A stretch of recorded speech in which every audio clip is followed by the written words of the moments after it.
Nasa Sandigan Bayan na muli ngayong araw si DPWH Mimaropa OIC Editha Babaran para tumistigo sa kasong may kugnayan sa manumalyang flood control project sa Oriental Mindoro. Ang iba pang detalye alamin natin sa sentro ng balita ni Gab Villegas. Gab.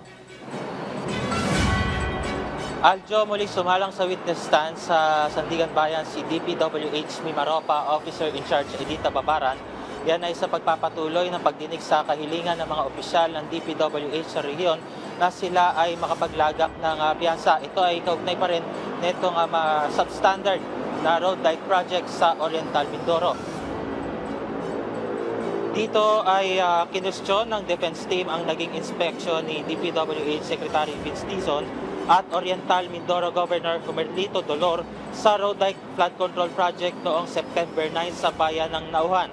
Ayon sa kanila, dapat ipinagbigay alam sa SunWest Corporation na siyang kontraktor ng proyekto ang isinagawang inspeksyon lalo na at ongoing at 92.3% completed pa lamang ang naturang proyekto. Sa pamamagitan nito, mabibigyan sana ng pagkakataon ng kontraktor na maiayos kung anuman ang nakitang depekto o substandard ng mga otoridad dito. Nakasaad rin nila na mayroong warranty o 1-year defect liability period ang mga ganitong klase proyekto.